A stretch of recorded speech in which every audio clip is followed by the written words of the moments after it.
Ya, pemirsa Anda kembali bergabung bersama kami di Economic Challenges. Saya ingin melanjutkan sedikit saja perbincangan saya dengan Ketua Dewan Komisioner Otoritas Jasa Keuangan Wimbo Santoso yang bergabung bersama kami dari luar studio. Pak Wimbo.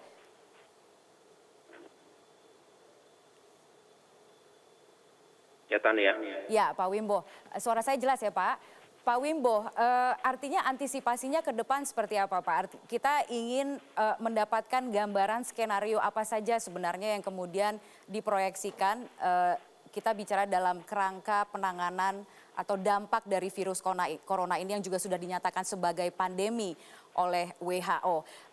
Skenario-skenario terburuk, bolehkah itu disampaikan, Pak? Dan bagaimana kemudian ekonomi Indonesia ini bisa bertahan di tengah skenario-skenario tersebut? Ini terkait juga sentimen dari contagion dari pasar lain. Kalau kita lihat Amerika pada kemarin tadi malam ini sudah positif, sentimennya semuanya adalah hijau dan ini tentunya akan memberikan dampak positif juga ke negara-negara lain, tapi itu juga barangkali tidak cukup, tergantung bagaimana komunikasi kita, bagaimana terutama komunikasi penanganan corona ini, karena ini sangat penting karena penyebabnya adalah itu. Yang kedua, bagaimana kita mengkomunikasikan kebijakan-kebijakan kita agar kita memberikan ruang gerak yang lebih luas dan lebih lapang kepada para pengusaha untuk bisa bertahan sampai virus corona ini betul-betul selesai. Hanya dua itu yang bisa kita lakukan. Untuk itu ya kita selalu berada dan monitor di pasar dan tentunya bersama-sama pemerintah, ya Menteri Keuangan, Bank Indonesia, dan kementerian lain, lembaga pemerintah yang lain, untuk bersama-sama mengkomunikasikan bahwa pemerintah serius menangani corona ini agar cepat selesai, yang sudah berdampak cepat kita obati supaya cepat betul-betul sembuh, dan yang suspected tentunya bisa kita mitigasi dan tidak menyebar kemana-mana. Di antaranya kami menyambut baik bahwa semua lembaga pemerintah dan non-pemerintah sudah membolehkan pegawainya untuk kerja di rumah, termasuk OJK. Ya. Dan ini akan memberikan confidence bahwa penanganan virus corona ini akan segera selesai. Lantas juga di sektor real dan sektor keuangan, kami bersama-sama pemerintah bagaimana menjaga agar para pengusaha ini, sektor real ini tetap bisa bertahan sambil menunggu bahwa penanganan corona ini selesai. Hanya itu yang bisa kita lakukan. Dan kita tentunya harus berkomunikasi terus-menerus kepada publik, kepada masyarakat, kepada investor, bahwa Indonesia serius menjaga ini. Nggak usah khawatir, nggak usah panik. Ya. Ini hanya sementara dan akan kembali. Ya. Jadi jangan terlalu khawatir bahwa ini akan prolong, ya, lama. Ya. Kami yakin ini akan segera selesai. Dan kita akan siap sedia membantu dan memberikan ruang bagi sektor real untuk bisa bertahan. Ya, kalau katakanlah tadi kami ibaratkan kalau hotel okupasinya rendah, silakan untuk diminta di-restructure kepada perbankan agar bisa mendapatkan top up kalau itu diperlukan, sehingga bisa bertahan untuk membayar operasional sampai nanti virus ini bisa terselesaikan. Dan akhirnya kita bisa bangkit kembali. Itu yang bisa kita lakukan, Tania. Ya, itu jadi berarti sudah mulai berlaku ya, Pak, ya? Saya ingin memastikan, Pak, soal pelonggaran untuk melakukan restructuring yang bisa diberikan oleh perbankan terhadap debitur. Udah berlaku. Sudah berlaku. Dan berlakunya berapa lama, Pak? 1 tahun. 1 tahun. Baik kalau begitu. Pak Wimbo, boleh saya satu pertanyaan terakhir saja, Pak. Ini terkait dengan kolaborasi internasional, Pak. Kalau kita melihat ini pandemi corona adalah sesuatu yang dihadapi secara global.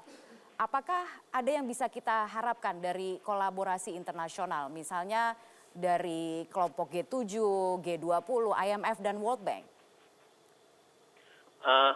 Kita bersama-sama melakukan komunikasi dan melakukan stimulus ya agar dampak ini bisa kita minimalisir ya, dan juga tentunya bagaimana menanganin corona ini ya.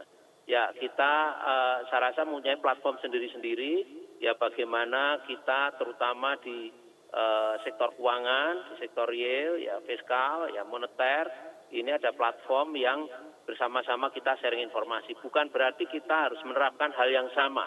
Karena struktur ekonominya berbeda ya, dan jumlah penduduknya berbeda, dan kita mempunyai ekosistem yang berbeda. Jadi tidak mesti harus sama, cuman kita bisa saling sharing informasi, dan bahkan kita juga menyampaikan ya kepada Basel Committee on Banking Supervision mengenai apa-apa yang telah kami lakukan di Indonesia. Ini penting karena penanganan ini memang harus serentak, tidak boleh tidak kolaborasi dan tidak sinergi. Bukan hanya domestically tapi seluruh dunia. Ini kita melakukan hal yang sama, bagaimana mempercepat penanganan virus corona dan menghindarin atau memitigasi dampak negatifnya. Mudah-mudahan dengan cara begini ya kita bisa meminimalisir ya transmisinya cross country, dan juga transmisi dampak ekonominya juga bisa kita minimalisir. Ya karena apa? Karena ini trading komoditi kita juga sudah cross country, jadi kita harus betul-betul komunikasi mengenai hal ini. Baiklah, Pak Wimbo, terima kasih sekali lagi telah bergabung bersama kami di Economic Challenges. Selamat malam, Pak Wimbo. Oke, selamat malam kan ya.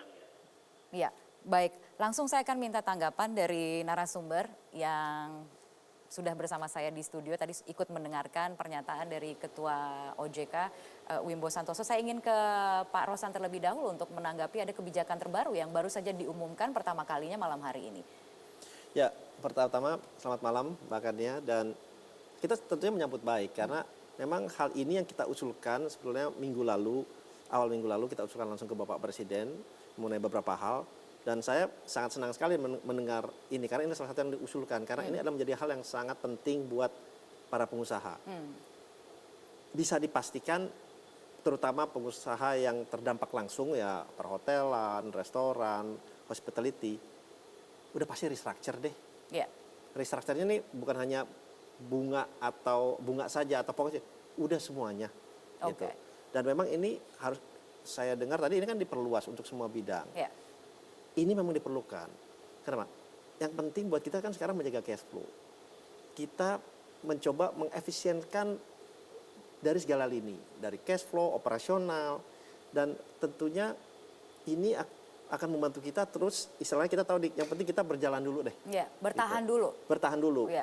Dan efisiensi ini kita perlu lakukan, dan cash flow ini menjadi sangat penting. Oleh sebab itu kebijakan pemerintah yang diluncurkan sebelumnya seperti PPh 21 yang pajak pegawai, kemudian ada 22, ada 25, itu kan sudah bagus. Tapi kita ingin mungkin sekarang lebih diperluas, tidak hanya kepada industri manufaktur, tetapi ke semua industri. Karena dampaknya ini sangat besar gitu. Oke.